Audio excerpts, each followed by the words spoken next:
Hold on. Can anybody here do a Chicago impression? Because I can't, but maybe somebody can. Doesn't the Chicago kind of sound? They were a little bit more. They're like the New Yorkie. Forget I asked. What's going on, everybody, and welcome back to the Martial Mind Podcast. I'm Ed. I'm joined today by Ryan and John, and we have a great episode for you. Stay tuned.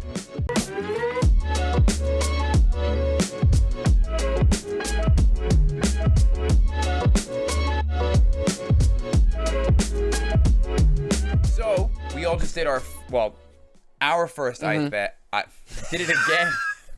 Our first ice bath. Our first ice bath, everybody. Every fourth word is a T and H at the end. Ice bath.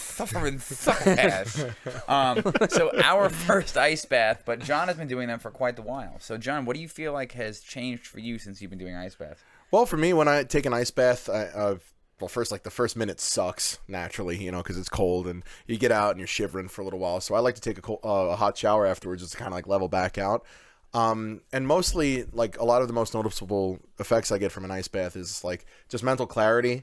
I feel really dialed in without feeling stressed out.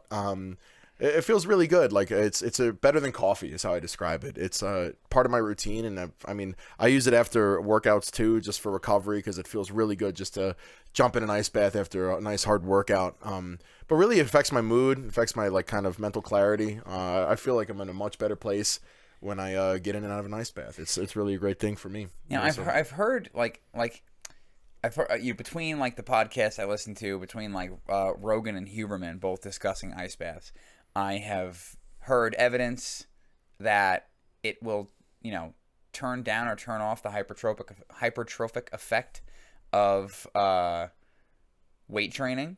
So like if you're trying to increase strength and size, you should ice bath beforehand. But also a lot of guys that are doing martial arts, and then after do lots of endurance work, they like to ice bath after. Like most sports teams will ice bath after a game or after a practice. So I wonder what it's best for. Right. I feel like after class, maybe like before a lifting session and after class would be like the two best times for like people like us. Right. Definitely after class is great for me. That's when I like to do it the most. I like to do it really beneficial, because I know you dealt with a lot of like soreness for days after. Is that kind of gone away? Yeah, I mean, it feels refreshing when I get in the ice bath after that. I do have like, now that I'm thinking about it, less ankle soreness, less knee soreness for sure. I mean, it has come back. Lower back, none whatsoever. Yeah, no issues with the back at all. That's awesome. What about you, Ryan? How do you feel right now? I feel good. Well, what's funny is that we were, before we started recording, we were like setting up for a while, and then like we were kind of just doing our little things to get ready, and then John went to shower, and then me and you were just like, I literally took this, and because all the lights are on, and I went like this and took a nap. Yeah, we were laying there, and I was like, I feel like a baby that just got bottled fed. Like I'm just like Ryan was milk drunk. Like there's just like a DVD in, and I'm like part of my body's covered in peanut butter. I was trying to eat just like a Saturday morning, and you're 11. You just had 2 bowls of Captain Crunch. Played like 6 levels on a video game when you're N64, and then wanted to lay down on the couch. You know what I mean? Yep. The best weekend ever. It's over at that point. So wake up, have a cookie. So we were like, I've earned this. This is good. Accomplished so much today. And then we were talking about the ice bath, and then we were, and John was like, "You guys want to do one before we record?" And I was like, Ed looked at me, and I was like, I think we should. And we were like, you get that a little like resistance before you get in, which I think, other people that do ice baths, and hearing Joe Rogan talk about it, where it's that like, you're like, and it's just your body being like, no, don't be uncomfortable, don't do that. Or if the length of his nipples help him get in, they weigh him down. Elongated they nipples. They were quite long. But yeah, I got in. I was telling you guys, I think it was a little bit easier for me. Like I didn't do it for a long time. I did like 30 seconds, and then I did probably a minute or a little over a minute. And I think what helped me with that was, for a while I was ending my showers with like cool to cold water for like 30 seconds to a minute, which I definitely think helped. And yeah, I mean, when I got out, of course, like there's like a rush of like pain and discomfort for maybe like 20-30 seconds, and then you start feeling good. And definitely too, that is kind of how I feel. Is I feel very dialed in. There's kind of a calmness to my like brain right now, where I'm just kind of like focused, but I'm not like Hey, you got $1? I gotta go. Yeah, I yeah. just got like where I feel. I think there's more in front of your face. I want to see you less. So anyway, yeah, no, it's real. This is great. Yeah. So, but yeah, no, I feel. How much in front of my face is this? Like entirely. Oh, okay. It's covering it. Oh, Yeah. okay, good. No, thank you for doing that. I didn't realize. But yeah, no, I feel kind of like you said, dialed in. Kind of all the chatter is kind of calm, and I feel better. I feel good. Right, right. And they say that some of the literature points out that you get an adrenaline release without any cortisol. So, like, no stress hormone, but all of the, I'm up, I'm ready, it's time to go, So would you say that's about how you feel? Yeah, I would definitely feel alertness. Alertness is up, but I don't feel stressed, I would say. Excellent. I would Yeah. say so. What about you, Ed?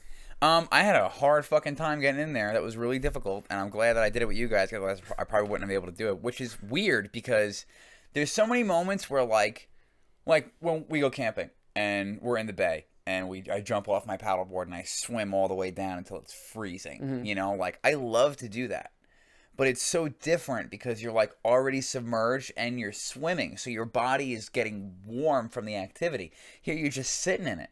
So, like, just sitting in it, that was tough. That was really tough. But I felt good afterwards, and we both dipped in twice. So the first time I think I got like 30, 35 seconds, and the second time I think I was in there for almost a minute. Yeah, at least a minute. But still, like, having difficulty getting up to the neck, like, had to really lower myself down slowly. My body was fighting, my arms were in pain, but it was good when I got out. You know? And then like once you're in there for like 20, 30 seconds, it's kind of moot. And I could see too how if you're just focusing on the uncomfortability of it and you're not focusing on your breathing, you can you stay in that friction zone of like never adapting. Where like if you kind of sit, because I noticed once I saw you kind of hit this point too, where you sit, you just start breathing, and then you kind of like equalize a little bit, and you kind of just like, and you just breathe, and then you just kind of get adapted to it pretty quick. But then again, I mean, we only did it for that short amount of time. And again, like you've been doing it for like 4 or 5 minutes at a time, which is like pretty crazy. But with your body temperature, by the time you get out, it's just like a cup of tea that's been sitting on the counter for like half the day. I got here this morning, and John had a fan tied around his neck. It's just one of my many gadgets I had, and like I was going through one of my trunks, and I just found this like it was basically like it's so funny, dude. It's like it's He's so sitting goofy. on the couch, needed to cool down. Yeah, no, well, I was setting up, dude. I was setting all this shit up, like all morning, and so like I found this little it's a little fan you wear around your neck, and it's got like it takes in like this and blows up like right under your chin. You can lift it up and like, oh, I'm cooling off now, but it like barely works. It was like my mom got it for me like years ago. John's like a competitive gaming PC with a mustache on. He's just like. Well, what's cool is if everybody can see John. He's switching the show live right now. That's it, right here. He's gonna really. It's out of frame here, but Yeah, Which frame has really it? Like, I don't know which camera to look at. He's like, oh god. But is that preview? Is that like how it looks when it records, or is that part of the program? no, we have a clean output. It's on the right is what the people are going to see without the label program. We have a multi-viewer on my TV, so this is we've upgraded. So we're in the past, like we've been doing this a little over a year, a year and like 3 months, I think. With February, March, April, May. Yeah, so like a year and 3 months. Insane. Now all we need is listeners, and followers. That will come with time. If only we can buy people who like us. Yeah, we've come so far. We've bought so much stuff, and here we are. We just can't buy people who like us. That's the only. Maybe one day I can buy the love. All of it. Just walk into some guy at Geek Squad. Do you have any love here? Do you have boxed self-worth? Sir, no. Need a little Please stop coming self-efficacy. in here. A little self-efficacy with a side of confidence. so But I think like I do feel a little bit clearer. That's for sure. I do struggle with like brain fog a lot of the time. I do kind of feel like that's like okay. I'm kind of seeing why you do this every day. You've been defogged. I've been a little bit defogged. Yeah. Someone scrubbed my headlights. It's a I feel like it's like a wakefulness where you feel like alert, but again, you're not like caffeine alert. Now, we did pull up an article from Healthline, if we want to pull that article up. And right here. what that says is, if done right, taking an ice bath may be helpful Oh, hang on, I gotta scroll back up. There we to go. those who are active or participating in sports. But it's important to understand the technique before trying it out. So let's see what we did right and see what we did wrong. All right. It's not uncommon to see athletes, fitness enthusiasts, and weekend warriors jumping into an ice bath after physical activity. Also called cold water immersion or cryotherapy, the practice of taking a 10 to 15 minute dip in very cold water, 50 to 59 degrees, after an intense exercise session or competition is believed to help reduce muscle pain and soreness. We were at 38 degrees. Yeah, but hold on. Like 10 to 15 minutes of cold immersion therapy. I normally go for 5. Like Yeah. 5 minutes at or below 50 degrees.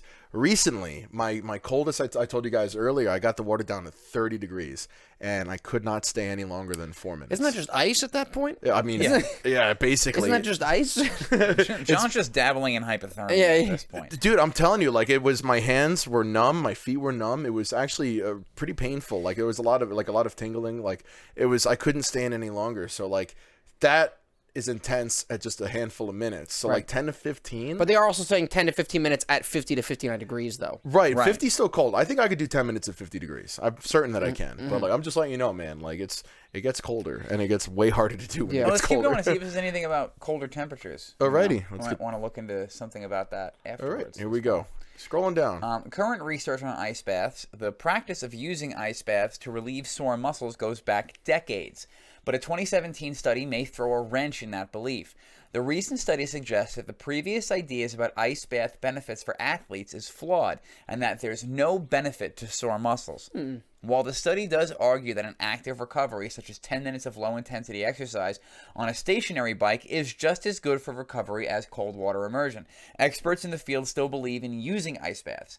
Dr. A. Brian Gardner, did I say that right? Yes. An Looks like orthopedic it. surgeon with the Centers of Advanced Orthopedics says there are still benefits to ice baths.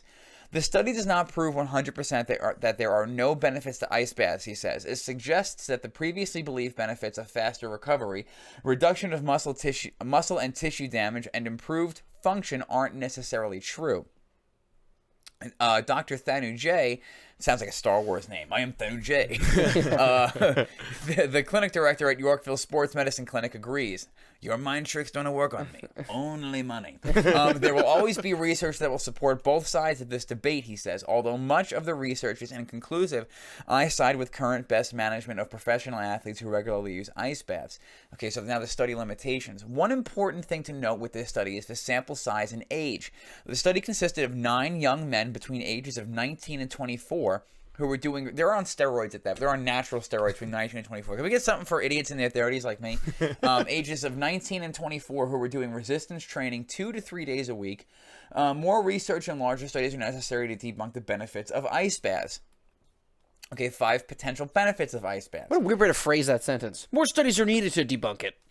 It's like It's like- it's not really conclusive, and there's nothing about what I would like to look into is like what Huberman talks about the activation of brown fat. Yeah, Ice yeah. baths. That's the one thing that Wim Hof talks about a lot too. Is that it makes your fat cells like it makes them more dense in mitochondria, so they become like energy sources, which is an interesting to think about. I don't know much about it, but they say there's beige and brown fat. So like just some mitochondria entering the white. I guess they call it white fat cells. I'm not exactly sure. It would be considered beige fat cells and then brown fat cells. So that's at least what I've gathered from Huberman. Yeah, I would love to know more about that and do some more research. Right. You want to? Then we can pull something up. Let's see what we can do. And also even to the mood benefits too, and like the dopamine. 'Cause that's the other big thing I hear about ice baths is I just love this whole show. brown fat Everything is all caps. cells. Dude, it's how I use my naming conventions. It's all right. What is brown fat? All right, so this is the Cleveland Clinic here. Boop. Interesting. All right. After this, we can look at brown fat and ice baths. Alrighty, brown fat, also called brown adipose tissue, is a type of body fat that keeps you warm when you get cold. Brown fat also stores energy and helps your body burn calories. Brown fat, I almost called it brown fart. Those are bad. That would be very bad. Don't talk about Ryan. Mike. Yeah, come on. All right, brown fat also stores energy. I read that already. Brown fat activates in cold temperatures.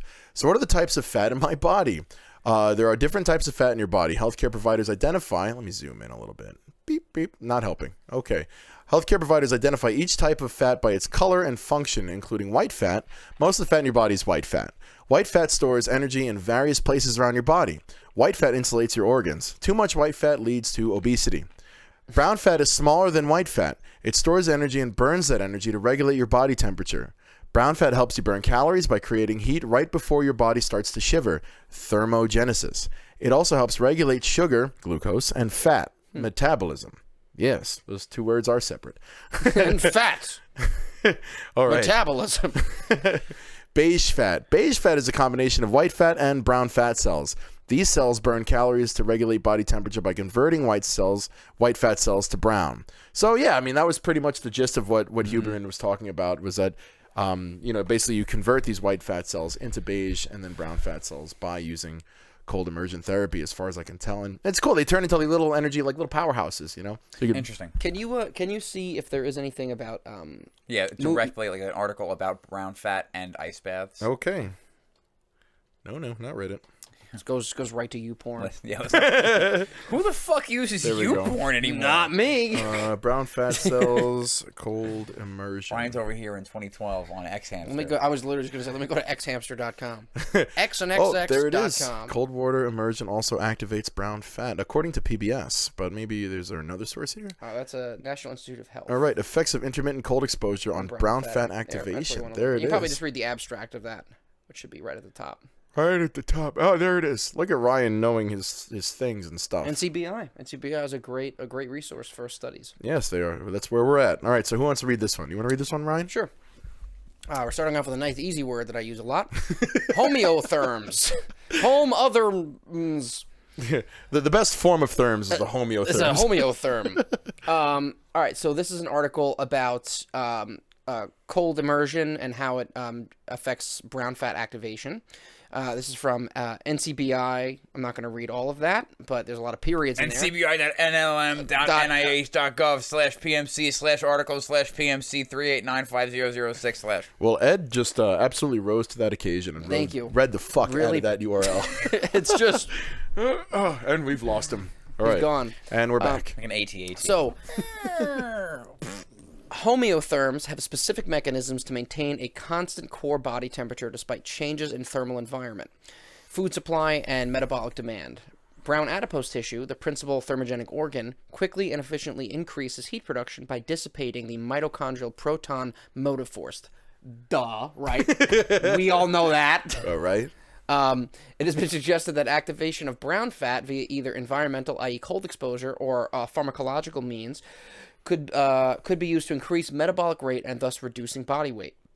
Here we assess the effects of intermittent cold exposure, 4 degrees Celsius for 1 to 8 hours, 3 times per week, on C57B. Is that a battle droid? What is it? We're doing it on this maintenance droid. That's the name of the mice. Like that's the lot. That's their barcode. The lot of mice. Yeah, basically, barcode. essentially, that's the lot. You know what's funny? Sidebar. When I was in high school, I dated a vegetarian. I dated vegan. a mouse. We're still friends. She's very nice, but it was just funny at the time, like because we're like 16, and it's like I'm a vegetarian, and my stepdad is a biochemist, and he worked in genetic quality control for lab mice. So he made sure that like the genes in the mice were correct for the studies that they were doing, and then they would insert and take out certain genes to create diseases to then test the mice. Put them in the cancer drive-through. Seriously. And now you have leukemia. His whole job was just putting mice in the microwave. It's one of those like Pizza Hut rotate conveyor ovens, just fine and bone marrow cancer. You're good. It's just like whistle songs for you to Oh no. Fucking, but she was like, he's evil. He's an evil job for his lab mice. But literally, he probably can tell you exactly what each digit in that lot number means. Yeah, probably. That one. What is that? C57BO. He'd be very excited to tell you. Yeah. So none of us ask him about any of this shit ever. We're like, what your lab stuff is cool. He's like, I pipette all day. It's just a lot. It's a lot of pipetting. Do a lot of pipetting. It's a lot of pipetting. So that long number and letters, that lot of mice fed a high-fat diet. Cold exposure increases metabolic rate approximately twofold during the challenge and activated brown fat. In response, food intake increased to compensate fully for the increased energy expenditure. Thus, the mice showed no reduction in body weight or adiposity. Preposterous adiposity.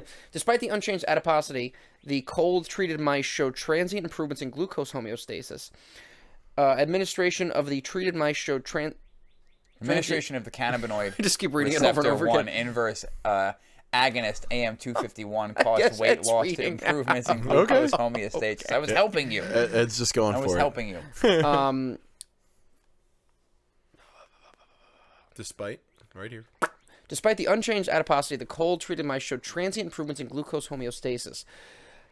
So they're basically saying that there was no change in body weight, but glucose levels or your maintenance glucose levels. Yeah, the maintenance of glucose seems to have gotten better from a little bit of cold exposure. Yeah. Administration of the cannabinoid receptor 1 inverse agonist AM251, also caused weight loss and improvements in glucose homeostasis, but showed no further improvements when combined with cold exposure. What I'm saying is we just got to throw all the diabetics into the freezer, right? Oh my That's God. what they're trying to say, right? Is that what they're saying? That's not what they're... I'm getting at the wrong thing? No? Yeah, no, I definitely think that's definitely not at all what they were saying. We're going to help them. How many mice do we have to freeze? It's like, that's not... diabetics I in the found freezer. 12 rats and I put them in my freezer. Throw all your metformin and stick your head in the freezer, you know? Time to freeze the rest of them.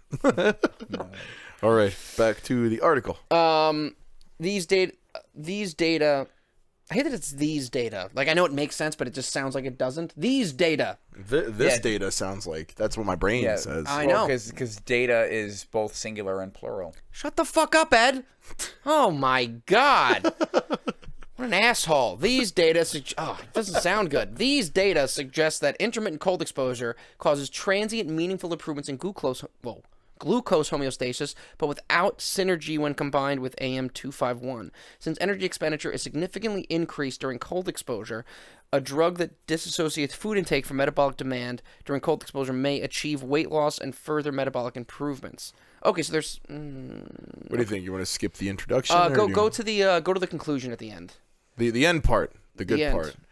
And now back to the good part. Oh, wait, hang on. Got to do this. There we go. Seems like a pretty heady one. Yeah, this is thorough. Oh, that's what I'm saying. NCBI is like legit, like studies. Like it's like actual results. There we go. Who wants to read this one? Can you?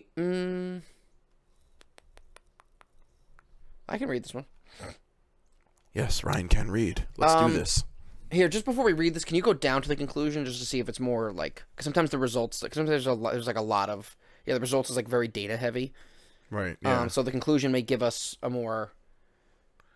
Because this is all under results. Okay. So yeah, there's results, and then conclusion is a separate thing. Yeah. Just keep an eye out for it, because. Discussion. It should be after discussion, I think. Ryan knows his scientific journals. Acknowledgement. You just said that really cool. No, it's before references. I think it actually might be before discussion. Oh no! Wait, what was that? Are there strategies? Nope. Discussion. Go up a little more. Keep going. Isn't this it? No. No. Go up. Apply to insulin tolerance. It's BAT. Bat. It's definitely bat. Come on, bro. Can you spell? Brown adipose tissue. Ooh, there we go. Nailed it. Maybe there isn't a conclusion thing on here. Usually there is. Yeah, we're looking for the TLDR and we're not finding it. Because I think it's TLMR. Too long, must read. Energy homeostasis. Is this it? No. I'm just reading. Interesting. We're scrolling. Yeah, I think this is. Scrolling, go down. Okay. Right there. Brown adipose tissue activation by cold exposure as a probe for cold-induced changes in adipose physiology. CL316243, a selective B3 androgenic receptor agonist, was used to estimate the capacity of heat generation. In the control mice, CL316243 increased by It says DEE. All these little squiggles and everything, like they mean stuff that like we don't know what it means. Nope. Yeah, They're just no. the three gorillas This is on like a a couch. really, this is a really heady scientific thing. Can we find one for dumb people? Can we find a? Can You have anything with more shapes or something I could spin? Go back to PBS. That's probably color coded. Why can't we go talk to the dumb scientists? I want to talk to those guys. Get your head out of my shot, Ryan. God. Okay, we'll go back here. Hello. Hello. Hello. Hello. I was gonna say something, but it's gonna lead to another one of those. All right, so what are we doing right now? I was gonna say go back to the PBS, up to the PBS one and see if we have anything for Pibis. the Pibis. PBS. Bam. Ice baths are hot on, so yeah, this seems more our speed. This seems, yeah, this is more for dumb people. All right, let's do this. Brutus. Come on now. Is there an ad that's dimming this? Yep, sure is. Get out of here. Bam. Bam. fucking fools. The whole screen is gray. No. Go. What the fuck? Please. There we go. I just want to read the article.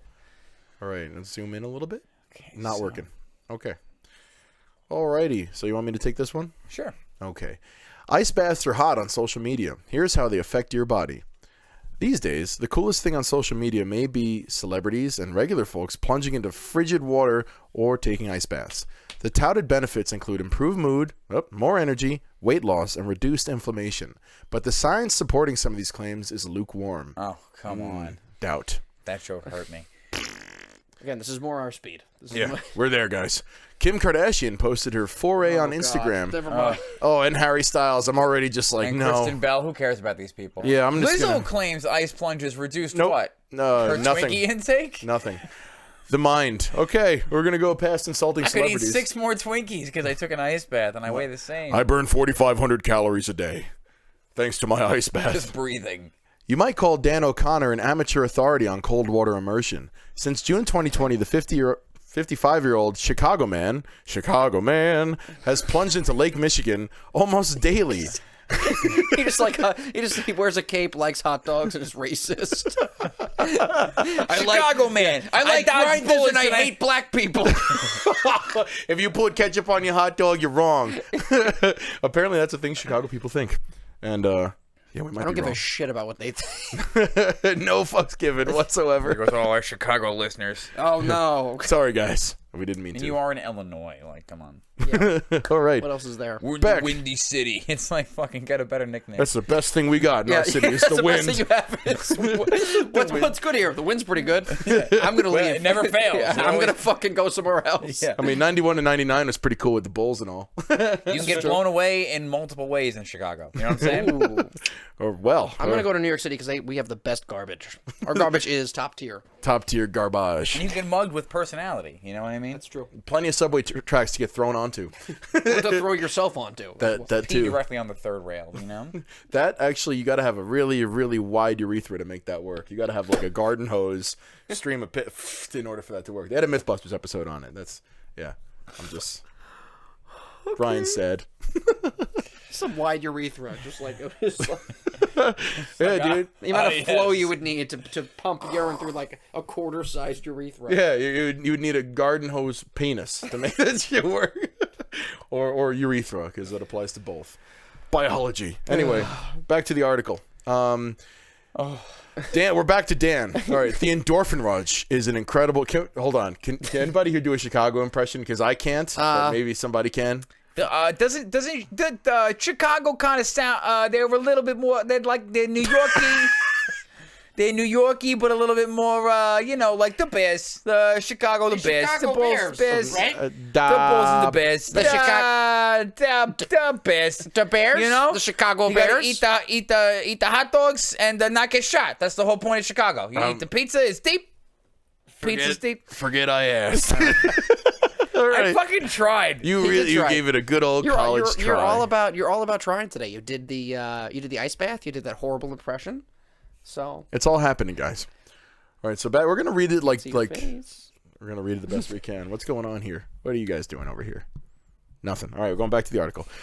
Back to Dan O'Connor. Yeah, Chicago man. The endorphin rush is an incredible way to wake up and just kind of shock the body and get the engine going, O'Connor said on a recent morning when the air temperature was a frosty 23 degrees, -5 Celsius. Okay. June in Chicago. Yeah, it's just like, that's summertime. 35 today. Yeah, middle of August. It's 25 degrees. 25 degrees. With the lake temperature 34 degrees, 1 Celsius. I'm not going to read Celsius anymore because we speak in America units here. Freedom units. Freedom units. The bare-chested O'Connor painting a picture. How many Chevy Impalas wide is this? You come in, this lake? You come in within 3 whales of America and you say that to me. This podcast is protected by the Second Amendment. We're just spiraling out of control. Did somebody from Playgirl write this article? Bare-chested O'Connor did a running jump from the snow-covered shore. This is like if this was in like one of those books where like it's like the guy on. It's like you buy at an airport where the guy's on like a horse with no shirt on, just like yeah. It's like I want to get aroused on an airplane. It's an airport softcore porn. This is who wrote this article. He's got a furry loincloth and a sword. You know, 50 Shades of Chicago. Well, fuck you. You did your impression. I can't do mine. I was You're moving on. allowed to listen. That's not the issue. No, it's just okay. Endorphins are feel-good hormones. Yeah, this guy is more of our type of like quality of scientist. Endorphins. They feel good, man. They're more like a feel-good hormone. Right. With lake temperature, with the lake temperature 34 degrees, the bare-chested O'Connor did a running jump from the snow-covered shore to launch a forward flip into the icy gray water into my awaiting arms. Oh no. His first plunge came early in the pandemic when he went on a bourbon bender and his annoyed wife told him to go jump in the lake. The water felt good that June day. See, June, 35 degree. What? How cold is it in Chicago in June? It's that cold. I think he was saying that happened in June and they're writing the article in the wintertime. Ah, I see. The water felt good that June day. The world was in a coronavirus funk, O'Connor says, and that made him want to continue. As the water grew colder with the seasons, the psychological effect was even greater, he said. My mental health is a lot stronger, a lot brighter. I found some zen down here, coming down and jumping into the lake and shocking that body, O'Connor said. Shocking that bare-chested, running full force, diving body. Yeah, right? With his chest hair littered with mustard from his hot dog. Oh, God. Oh, no. So basically what he was trying to say is it was COVID. He had nothing to do, so he started just dipping. At least we know what his chest looks like. That's really... Go down later, see if they describe his bulge when he gets out of the lake. All right, let's go. What's his Chicago cock look like? Show me your junk, Dan. All right. Dirty Chicago dog. All right, we got this. This guy is from a fucking Harry Potter book. Dr. Will Cronenwet. This guy, chief of psychiatry at Northwestern University's Feinberg. Dr. Will Cronenwet, chief of psychiatry at Northwestern University's Feinberg Medical School, tried cold water immersion once, years ago, while visiting Scandinavian friends on a Baltic island. Can't name the island, though. Nope. After a sauna, he jumped into the ice-cold water for a few minutes and had what he called an intense and invigorating experience. It felt like I was being stabbed with hundreds of millions of really small electrical needles, he said. It was cold, is what he's trying to say. It was pretty fucking cold. I felt like I was strong and powerful and could do anything. So then... Except remember where the Baltic Island is, you idiot. And it's on one of those islands. You only did it once. Yeah. Did it once. So make it a habit, homie. I recommend it.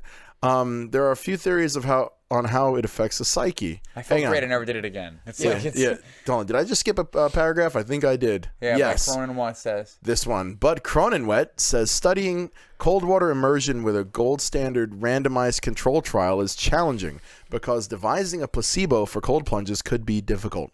There are a few theories on how it affects the psyche. Or like impossible. How would you do that? I don't know. Just make it not as cold. Make it less cold, more warm.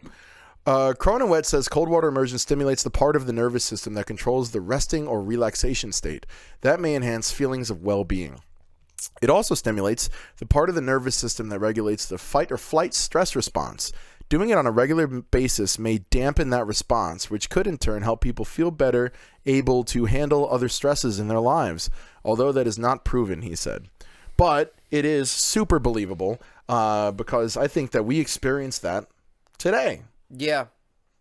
Yeah, I feel, again, very, very limited chatter afterwards. Right. Very little brain noise, you said, right? Yeah. Yeah, 100%. All right. Back 100%. To the article.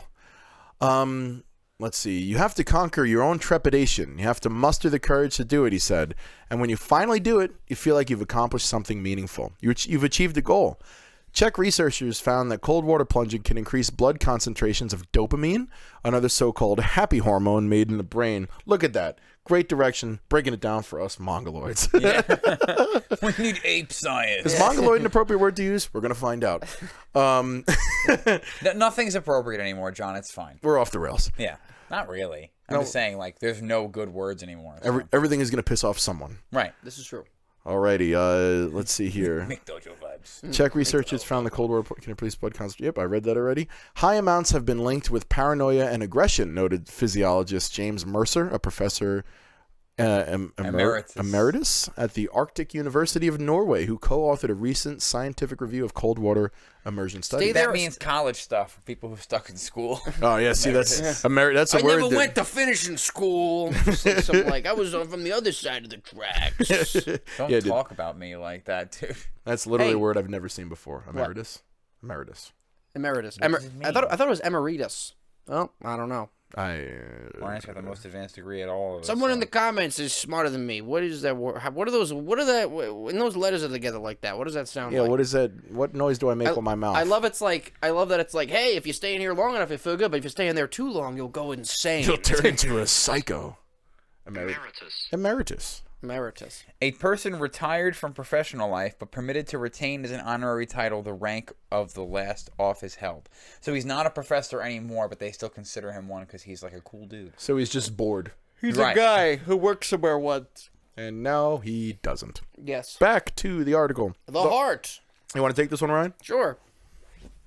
Cold water immersion raises blood pressure and increases stress on the heart. Studies have shown this is safe for healthy people, and the effects are only temporary. But it can be dangerous for people with heart trouble, sometimes leading That's to. Like saying like you shouldn't run if you have you have to take nitrates for your heart, so you shouldn't run. It's like yeah, obviously like any stress on the heart is going to be dangerous if you have heart issues. Yeah.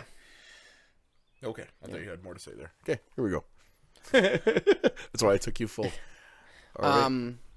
But it can be dangerous for people with heart trouble, sometimes leading to life-threatening irregular heartbeats. Cronenwitz said, well, I read that in a weird way. People with heart conditions or a family history of early heart disease should consult a physician before plunging. So basically, no one in America should do this. Yeah, no. Basically, Right, with that, hey, are you at risk for heart disease? It's like everyone in America is like, yes. Don't do this. Count us out. Yeah. Do you eat Eggos for breakfast and Hungry Man at for night? Eggos though. For night. Did I just say for night? Yeah, Hungry Man for night. Hungry Man for night. Eggos though. This is the Mongoloid episode of Mongoloid episodes. Did you guys? This is definitely related. Did you guys also have like at some point in your adult life like an Eggo renaissance? Because I did.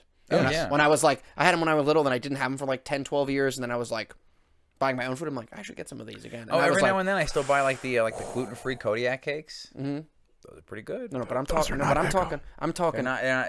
It's not made of crap. That's what I'm saying. Like you need like the refined, The crap. High fructose corn syrup. What? High fructose corn syrup. We left all of our words in the ice bath. I feel like I scored burnt corn syrup. We're ice drunk right now. There goes Ed. So, metabolism. Repeated cold water immersions during winter months have been shown to prove how the body responds to insulin, a hormone that controls blood sugar levels, Mercer noted. This might help reduce risk for diabetes or keep the disease under better control in people already affected, although more studies are needed to prove that. Cold water immersion also activates brown fat, tissue that helps keep the body warm, and it helps control blood sugar and insulin levels. It also helps the body burn calories, which has prompted research into whether cold water immersion is an effective way to lose weight. The evidence so far is inconclusive. I mean, as far as anecdotal evidence is concerned, I mean, like people are having a really good time doing it. People are having a lot of really excellent effects. I feel like you yourself, are doing really well with it. I have the same ice bath that John bought at home, and I fully intend on doing this at least a few times a week. If not every morning, but like obviously. It's a great it's a great thing to add to your routine. I really enjoy doing it. It's like, it's challenging. I feel like it builds mental toughness, that kind of like, it's sort of an unquantifiable or unqualifiable, however you want to word that. You definitely like doing something difficult every day. I feel like there's, it begs the question like, well, does that make doing difficult things easier?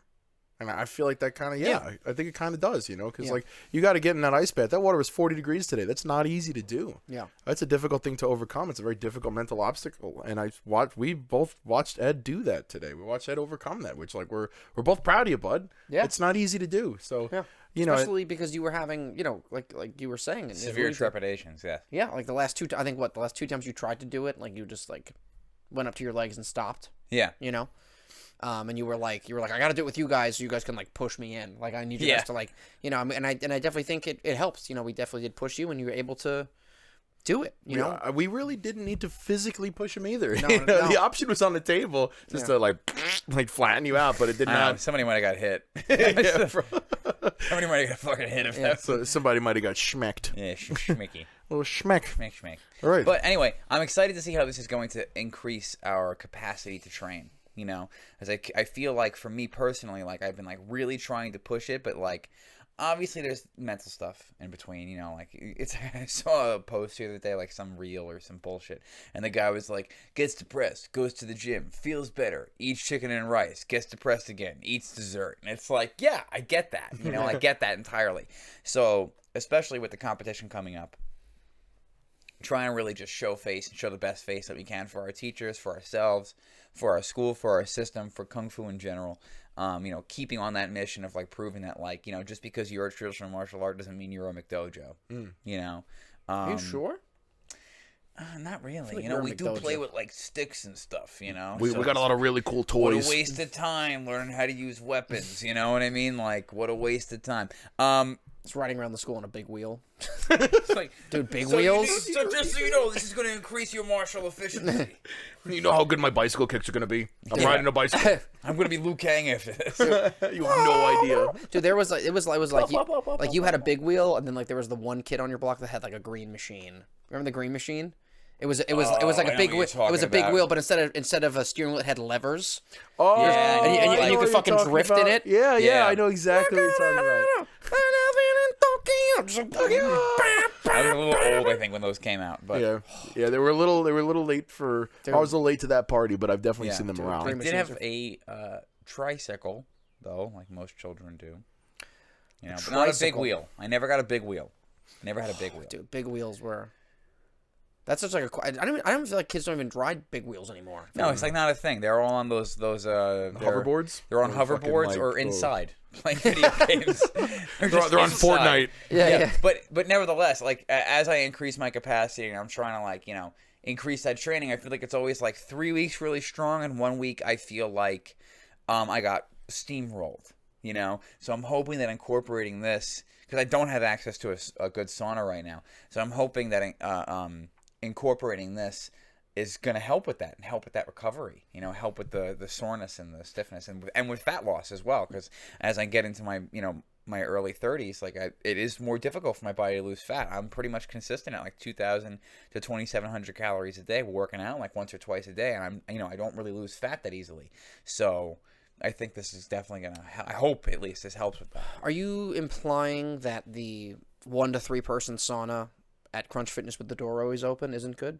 Yeah, I'm 100%. Is that what you mean? 100% implying that the infrared sauna, that they're like, hey, like doesn't get that hot, but like it has all the same benefits, and it's like I really don't think it does, because I've sat in an infrared for an hour and come out felt nothing. Yeah, no, that the saunas. I want 220 degrees. I want to like not be able to touch shit when I walk in. You got to be able to like dial in. I want the kind of sauna that when you first walk in, your nose burns. Yep, like, that's my kind of sauna. I had one time where I was doing like just like nasal breathing, like at a sauna one time at LA Fitness, and I just had a sore throat for a week. No, I afterwards. just got a nosebleed. I literally, I was like, is that sweat? I'm like, oh, that's blood on my hand. I'm gonna leave for a second. Those saunas at LA Fitness are no. Dude, they're like 176 degrees, I think. Yeah. Well, it is. So the thing is, as far as I know, with infrared saunas, they don't have to be as hot, just because they heat you differently than Finnish saunas do. So Finnish dry air saunas heat the air around you, and then it heats you like topically almost, as opposed to infrared saunas where they're basically just like and they just slowly cook and irradiate your organs. the Cook it gyms like a hot dog. The gyms with good saunas around here, though, like LA Fitness is like not a good gym to go to. So I don't want to get a membership there just for the sauna. Unique is a great gym to go to, but it's like the steroid exchange when you go into the sauna there. It's ridiculous. The problem with the LA saunas is all the old man balls. Yeah, That's the biggest issue. A lot of those balls. A lot of old man And I would balls. not be surprised if the first time I got COVID was in like an LA Fitness sauna. Oh, I'm not surprised. I wouldn't be surprised. It was just like the temperature and a climate of like the Ecuadorian rainforest, and people were just like, and I was just like, I'm gonna get some sort of like tsetse fly virus from in here. There's a sloth just hanging from the ceiling. Yeah, Moving really slow. It's like reaching out, like they feel like they just want to like touch you. they're just like 30% algae. Dude, I've held a sloth. There was like an illegal petting zoo around the corner that it's shut down now, obviously. And Carrie and I went to. Oh, is that the sloth place that's on right next to Carvel? Yeah. That place An isn't illegal open. petting zoo? No, it's they got shut down because it was like, what are you doing here? You know, like what is this? The monkey and Do you friends. have any permits? They ever just scatters? They just run away. Dude, it's And the like sloths are trying to run, and they're just like, everybody, we gotta go. Run for your lives! They're honestly a little more agile than you think. Like there's a little baby sloth that I was holding, and like all of a sudden it had my mustache. I was like, oh, you know, it was pretty cool. But like, there's a big claw. Just... dude, they're clawed, and it goes from like claw to mouth. It's like because they have to eat, you know, the little babies. You're just like, oh, and they then, always oh, be hold eating. Yeah, they're like, be careful with your fingers. They will try to eat your finger, like I was saying. But like walking in that place, they have to keep it so humid. It's like you walk in, and it's like you've just like stepped into a giant pair of blue jeans someone wore during lacrosse practice. It's like, oh, like the air is thick. It is so thick. Like, bro. You walked into my 2006 summer Jenkos. Yeah, exactly. Yeah, You just walked it. You just bumped into Ed's high school summer balls. yeah. No, those were stuck. Those were definitely stuck to something. Yeah, the pants you wore had walking to dragon 7-Eleven. wings, Yeah. So, but yeah, and then there's a little sloth, and you hold him, and you feed him a salad, and it's nice. Nice little The sloth. full salad. Yeah. Green Goddess from Panera. It's their favorite. Wait, what? It's like, the sloth's like, I prefer Caesar. This isn't a Cobb salad. But yeah, Can no. I get a wedge? I'm very excited to see where this is going to take us in our future, and I know we wanted to keep this one kind of quick. Yeah. You guys have anything else? So just a quick little check-in. How's everyone feeling with training? Anything that you guys are working on? Any like stuck points for you guys recently? Any cool new things that you've... Leopard. And there's these things with leopard that like require agility that my body is not built for. And it's funny because like someone will be like, he's like, I never would have picked leopard for you, but like Sifu gave it to you for some reason, so like good luck, you know. And he's like, you need to be really springy, and like you're not. You know, it's just like, wow, that sucks to hear. Just like an Amish wagon on the Daytona 500. Dude, you see this fucking dumper I got hanging on over here? Like, I gotta carry all that weight, and I gotta do sweeps without putting my hands on the floor, and it's just like it's crazy. So I've been slowing it down and definitely working my legs a lot more, really getting really dedicated again to the ATG system and adding to the ATG system. So like my weeks. Like, ideally, I'll be in the gym, like, 3 to 4 times a week and in class 3 to 4 times a week. Like, so I'm trying to get that, like, 8 workout in a week thing. But it's a lot on my body, and it's a lot with what I do for a living as well, especially on my lower back. So, I mean, hopefully the ice baths help with that. I do need to get worked on a little bit more. Like, obviously, I know I'm biased because I am a body worker, but I believe body work is, like, key. You know, they did massage and acupuncture at the Shaolin Temple, even if it wasn't, like, massage therapy, how we think of it. It was probably more like a oh, that hurts. there. You know, like, just, like, fucking, like, just hammer it out kind of stuff. But there's still something to be said about that, like, breaking up adhesions and scar tissue. But, again, I digress. I hope that the ice bath is going to help with that. But, you know, that's really my focus is, like, I want to be undeniable. Like, I want my, like, I looked at videos of us doing form work from, like, less than, like, almost a year ago, and then, like, the Tong Bishuan video from now, and, like, the amount of work I'm putting in is definitely paying off. It's definitely paying off, but it's difficult to keep up with, and that's where I'm going with this, you know what I mean? Like, I don't want to hear I'm too old. I don't want to hear, oh, you're in your mid-30s. I don't want to hear that shit. Like, I didn't start until I was 22, and I'm not stopping, and I'm not going to say to myself that like I'm too old and this is as good as I'm gonna get, and I'll never be able to get that physicality or that a lot of that is experience. just self-limiting. Like a lot of it, like a lot of it is from being kind of in your inner circle like that. A lot of it is just seeing you talk to yourself like that more than other people telling you. I just want to end up on a Greg Doucette like Natty or Not video, like here's the thing about this guy right here. He's definitely taking some testosterone, and I can 100% tell you for sure that that's what he's doing because I'm Coach Greg. You know what I'm talking about? Greg Doucette. No, is that but how it was say scary. his name? That was. Do you know who this was a little guy is? scary. I know who you're Do talking. you know who this? That's exactly how he sounds. Yeah, his voice is a little interesting. Jarring. It's jarring. It's a little. It's Yeah. fucking jarring. I don't want to end up on one of. I just want to be shredded and end up on one of those videos and have him be like, at 38 years old, Yeah. he's definitely on something, and clearly I'm just on like bananas and steak. I'm on bananas. Yeah, just a monkey. I'm just the most fun natural carbs. just nanners. It's tree Well, I mean, carbs. full disclosure, I have been like taking a lot more. Like I've been supplementing a lot of things that I've done my research on, like some ashwagandha and taking athletic greens. There's ashwagandha in there, a little bit of Tongat Ali powder for maintain my hormone production, tribulus. I've been on an AG1 train too. I like that shit. That's pretty nice. It's good. I definitely feel the difference with like the making sure I'm getting the proper nutrition and using MyFitnessPal, counting my calories, making sure I have enough protein at the end of the day. I've been taking horse hormones. Yeah. So one of my eyes is just black. So I don't know. Are you guys seeing that, or can I just not see? Trying to increase my clop clops. Clop clop clop. I'm just taking ivermectin and testosterone. That's it. I'm gonna be the healthiest horse in the stable. I can eat apples whole now. I told one of my coworkers, it's like, yeah, I've been taking athletic greens because I was literally shaking my bottle at work, and he's like, "What's that? You got a little shake there?" And I'm like, "Yeah, it's AG1." He's like, "Well, how you shitting?" It's like the immediate follow-up question. dude. He's like, "Oh, you got fiber in you now. Must be good." Well, it's Yeah, not so even- you shitting good? Well, I'm like, it's not even just all the right. fiber. It's like, again, if you having like dense green either shakes or things like that, or things that are kind of cleansing, like again, like if I don't take like my green smoothie in a little bit, which will be like a greens powder, spinach, and like probably like a cup of like frozen broccoli sprouts, which are like when you freeze them, they're more concentrated in their active chemicals than regular broccoli sprouts. Is like I'll just be like, well, it's time for me to sneeze out of my ass for an hour, and but it's like good because your body's just like yeah, literally, just, and then It's like railgun on an AC 130. yeah. Yeah, that was good. Ryan is a great AC-130. Is it AC-130, the Warthog? A10 Warthog. No, the I think. A10 Warthog Yeah. is that, which is A10 just Warthog. like yeah, just like they just hire like crazy people to fly those. It's a gun with wings. Those are our most mentally unstable pilots. We're gonna have them fly because they can't fly that fast, so they can't really crash it into anything. But like they can kill a lot of people with it. They just shoot explosive Red Bull cans at like 75 rounds a second. Yeah. I turn stuff on the ground into chopped meat. Anyway, the fuck are we just talking about? Did you see that video of the tank bullet passing through a ballistics dummy, and the ballistics dummy just It just literally just dissipates. disintegrates? Yeah. I did not It see literally turns it like a full size, like it will kill, like ballistics dummy, like with the organs and bones. like and it everything. literally turns it into vapor. that. Well, it looks like we need to find this. So It turns it into vapor. Let's go back to the computer and. Can I talk while we're doing this? Or Yes, absolutely. Okay. What the fuck were we saying before? versus howitzer. Is it howitzer? Yeah, I'm pretty sure that's it.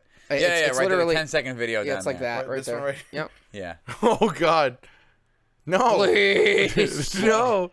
Holy crap. I Dude, want to scroll. it's gone. Yeah, let's full screen this shit. It should play again, I Like think. that thing is just. Do it again. Bam. Come on, click. There we go. Oh my. Start it over. Here it goes. Oh my God. That's just how you liquefy a human. Dude. Because that's like Literally- anatomically That might happen correct. so fast that your head is still conscious and like aware of what's happening. 'Cause it just- doesn't knock you out. If you look at the skull, it just goes wee.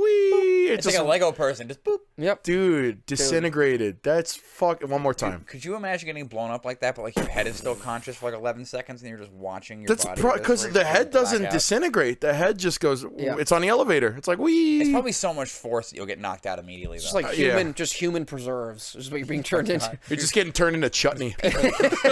just people jam. You know what I mean? You're just standing on a giant like piece of toast. Just Yes, human tartar. human tartar. Indeed. That's what I meant when I said Italian ceviche.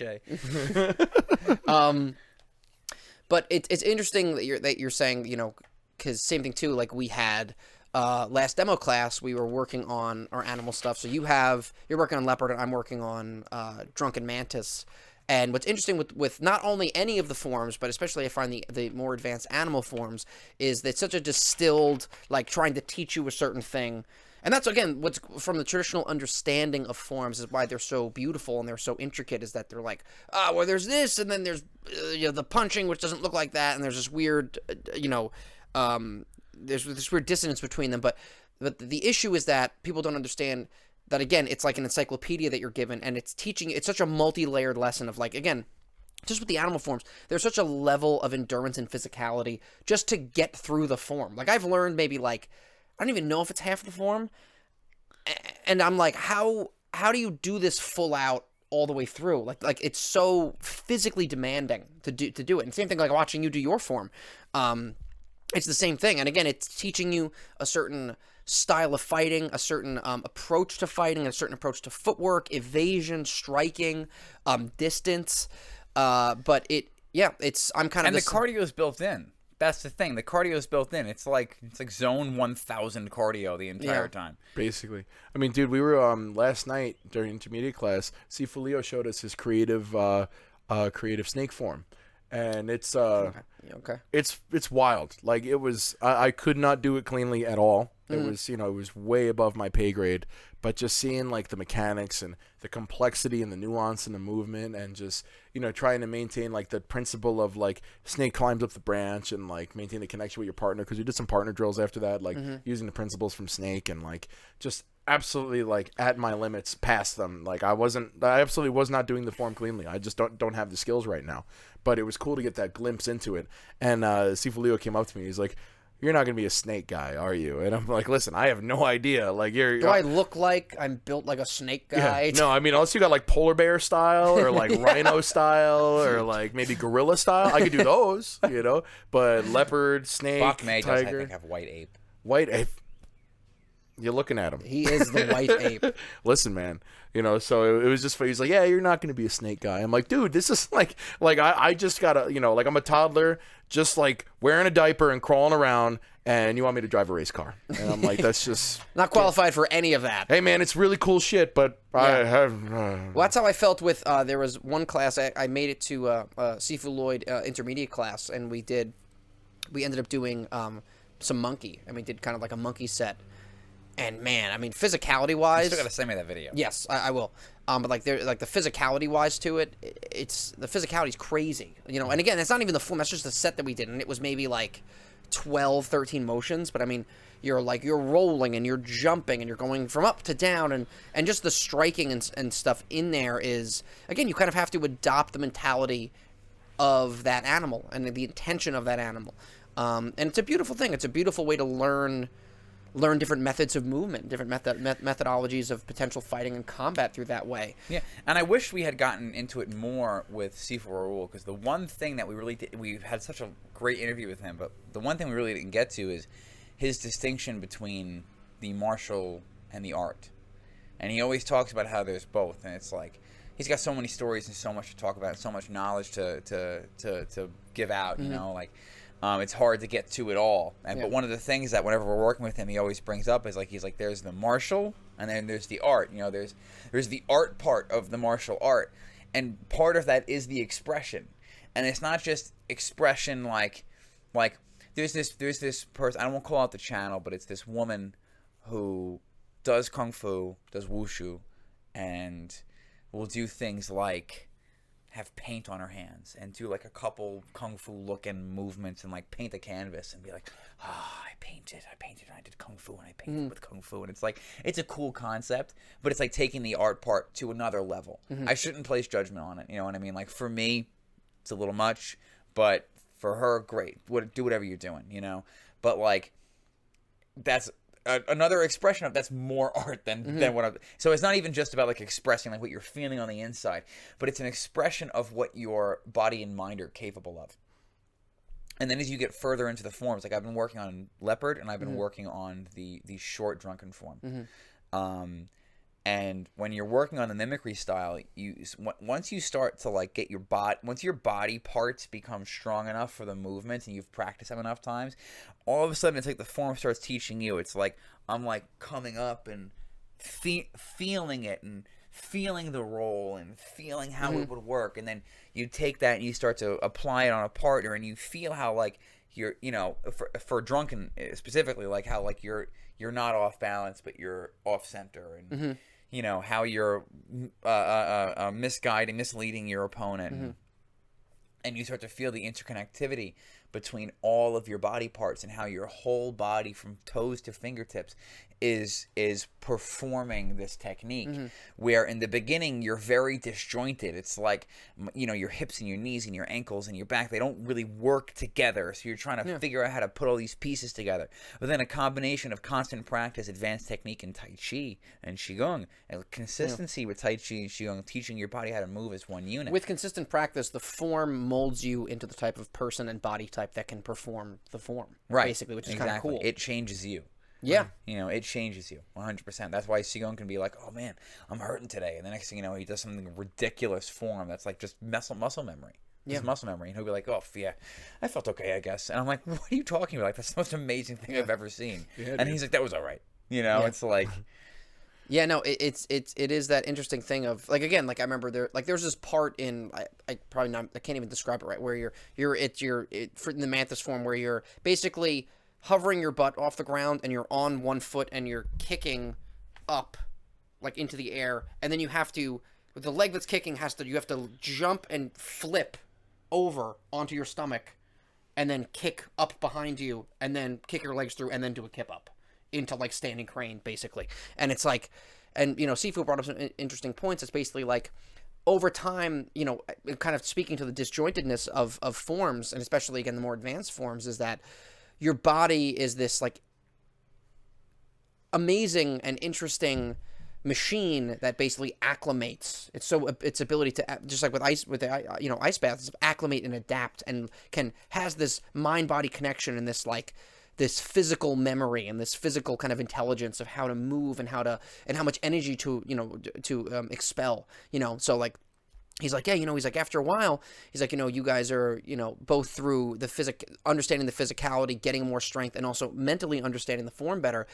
You know, he's like, you guys will get to a point where you're not just barreling through the form and there's no pauses and he's like, there's supposed to be pauses. You know, gotta know where to pause. Same thing with fighting. Gotta know when to break up the timing and things like that. And then on top of that too, he's like, your body will get more, you know, your body wants things to be efficient and wants to expend the least amount of energy possible. It's like, so, you know, the more times you do this stuff, your body will get more efficient at doing these movements and will allow you to expel only the amount of energy that you need to then also get through the entire form as you keep, you know, as you kind of are downloading it onto your like physical hard drive. You know, so it's a really cool, you know, it can totally be looked at as a surface, as with everything, it can be looked at as this surface level thing that's like, here's all this flowery shit and you learn it and then you don't know how to fight, you know. But it really is, and we're privy to it just because we are training so much at the school that we're immersed in it all the time, of like the methodology of the teaching and like what the forms actually mean and represent, and we get to see the links between the form and the function and weapons and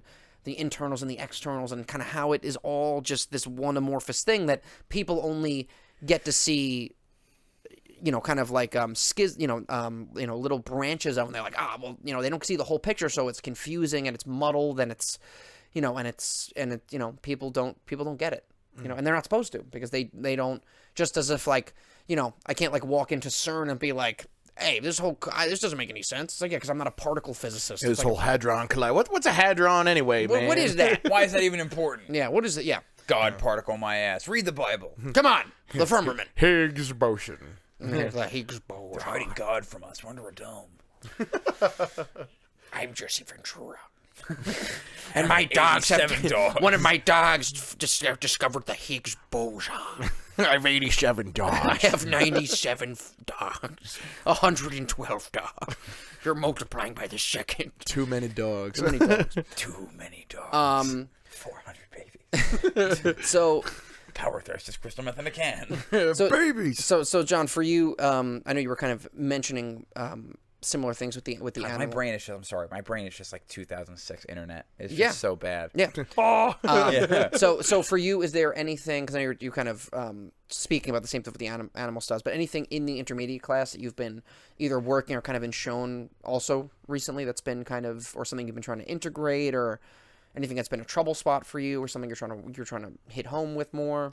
Well, I mean, I definitely have been working on, getting over Gunshante, getting over our staff form was the more recent obstacle. But now, First time learning a weapon. yeah, it's pretty cool. But now that I've pretty much got that form down, I just got to tweak it. Moving into Neokin and Tenekin applications and being able to improvise with, like, we did some chin-out wrestling recently, which is really, really cool. Like, kind of getting through those joint locks. I mean, we were all together at that class on Friday, and it's really cool getting to know that and kind of learning the way the joints move and being able to kind of flow with it and sort of figuring out the geometry and the biology behind that is really intriguing to me. But definitely Neokin and Tenekin applications along that vein of, like, just learning self-defense in that way and then being able to improvise is one of those new humps that I'm learning to get over. And also, just I want to react to what you just said, but also just for everyone listening, just for context. When we say Tenekins and Neokins, they're basically not like full forms. They're basically predetermined techniques. There's 12 Tenekins and there's 14 Neokins. And they're prearranged. First, learning how to execute certain techniques. Tanakin's more geared towards kicking, and Neokin's more geared towards defending against a reverse punch, right? And the reason for that is so that you can then have something to extrapolate from as you first start to learn self-defense techniques, as the earlier forms that you learn are really teaching you how to move and not necessarily specific tactics for self-defense, although there is tactics and techniques for how to fight, how to defend yourself, and how to move. Tanakins and Neokins are another way, another avenue, and something very direct, very point A to point B, that this is what you do and this is how you use it. Right? This is what you do. This is how you use it. This is where you're striking. This is how you do it on a partner, because you learn those, and then you learn applications. And then as you get further up in the system, then you start taking your forms and you start ripping them apart and applying them. As you get more advanced, one of the first forms we learn a two-man set, a two-person set, an embu with those forms. So it's definitely something where these techniques help you take the alphabet and create sentences. You know, right? Yeah, and those when we first learned Tenekins and Neokins in our system, you just do them by yourself, stand up as if you're doing a form or a kata, depending on what school you go to or what you train. And so learning those techniques and then years later applying them to a person is really what I'm talking about when I say a Neokin and Tenekin application, because all the years that I've done these techniques was just by myself, so I never applied them to someone. You learn these moves and then it's like, oh, that's where that goes, like that's where I'm supposed to punch, that's what that sweep looks like, and like that's where the kick goes. Right. And then all these things get revealed to you. I'm sorry, it's okay, it's just like they're training with the partners where all those techniques get revealed to you. And then the sparring and self-defense that you've been doing, all these little light bulbs start to go off. So it's like you lay all this groundwork and this foundation for the first year or two, then all of a sudden it's like, oh, Yeah. And that's one of the things that we're noticing with, like, all this Jeff Chan stuff. Everybody is so geared around, like, how you look when you spar and how you look when you fight with gloves on, but, like, they don't see what the real danger of a lot of these techniques that we're learning is for, and that's because you're never going to do them on someone unless you're really, really trying to hurt them. Right. I mean, there's no gentle way to, like, like hook someone's, like, chin or something. Snap like someone's elbow. Yeah, you know what I mean? Like some of those. Do that for real in sparring. It's like, all right, let me just break somebody apart into a million pieces in sparring. And you know what? It might not work the first time, but the whole point is like a mechanic, you know? Like a mechanic doesn't have like just a hammer and a screwdriver. He's got an enormous, or she has an enormous toolbox so that regardless of the occasion, they have something for that occasion. They have something for that thing they need to fix or thing they need to do. And it's the same thing with your techniques. You learn this wide expanse and breadth of techniques so that like when A doesn't work, you can go to B, to C, to D, to E, to F, you know? So yeah. It's better to have a wider toolkit. Again, it's this idea of like, you know, this weird, again, this weird kind of exception for kung fu and traditional martial arts where it's like, why would you do a monkey's paw or like a mantis strike where you could just punch, and then those same people will watch someone do something and like, you know, do a cool strike in the UFC and they're like, wow, we've never seen that. His opponent doesn't know how to react to that, and it's like, that's the fucking point. It can't be only punch, and then when someone doesn't punch, you're like, that's pretty cool. It's like, okay, like, what are we doing here? You know, it's like, again, it's that weird kung fu exceptionalism. Yeah, basically. And again, like what we said last time of like the you know, like what was it? You know, like, oh, like the traditional ways of fighting, you know, it's like same thing. Why don't you just punch? Why would you fight using like what I think kung fu is? And again, that's its own problem because they don't understand what kung fu actually is. But then on top of that, then we do stuff that is still kung fu but looks closer to what they know, and they're like, that's not kung fu, that's kickboxing. And it's like, it's just having your cake and eating it too, of like the argument, like the logic isn't symmetrical. It doesn't make sense. It's just, again, it's just making exceptions for something for an art that you don't like is basically what it is. I mean, these are all opinions that are coming from people that don't do what we do, and they have no idea. They're all derived from ignorance, so of course it's going to be erroneous, you know. And Ed and I were having this conversation earlier about the comment section and how, you know, it gets to our heads, but you know, that's just, if they have no idea, it's obvious, and these people make that obvious. Well, I have to say, you know, like, I mean, I understand we don't have hundreds of thousands of comments or hundreds of thousands of people yet, you know, like. But I do think that we are handling it very well, because some people go through like months and months and months of being tortured by people saying stuff, and I think we're doing a good job. I think we're doing fine. I think we're doing great, boys. You know, and like all that stuff, that's what we're here to change. We're here to allow, as the lawnmower passes the window, we are here. One moment. Yeah, my near. It's all right. Mm-hmm. So like I was saying, all the internet ignorance is, you know, what we're here to expose and what we're here to change, and to show people how, not as teachers but as students, we are growing with everything that we're doing. You know, which is why we started when we started. We started this as an accountability project because we weren't where we wanted to be, and in just over a year, we've already made great strides and improvements.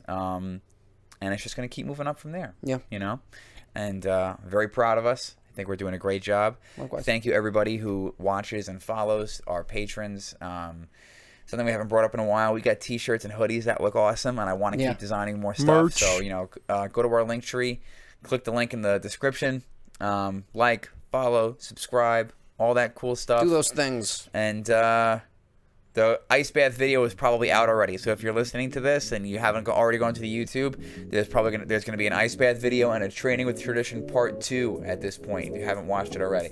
So, all right. Well, thank you to all of our listeners, and thank you to our followers. Thank you to our patrons. And this has been the Martial Mind Podcast.